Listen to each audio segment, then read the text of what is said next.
All right, who is ready to calculate? Let's talk about the effect of pressure on a solution. So here, pressure, that's a key point that's going to have to do with gas. So the solubility of gas in a liquid increases as you increase the pressure. According to this equation known as Henry's law, which you do not have to memorize, the solubility of the gas, so S is for solubility, solubility of the gas, and in this case it's going to be in molarity, so moles of gas per liter of air. K sub H is the Henry's law constant, and it's going to be molarity per atmosphere.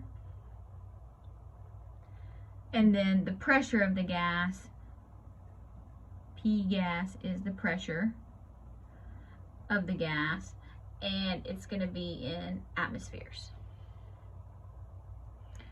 Well, I should probably say it's the partial pressure of the gas. So let's try this out. What pressure of carbon dioxide is required in order to keep it in a bottle of club soda, or the gas? We want the gas concentration to be 0.12 molar. We're at 25 degrees Celsius. That doesn't really matter. And then we have a Henry's law constant. So our solubility of our CO2 is going to equal Henry's law constant times pressure of our CO2. Plug and chug. This is not hard.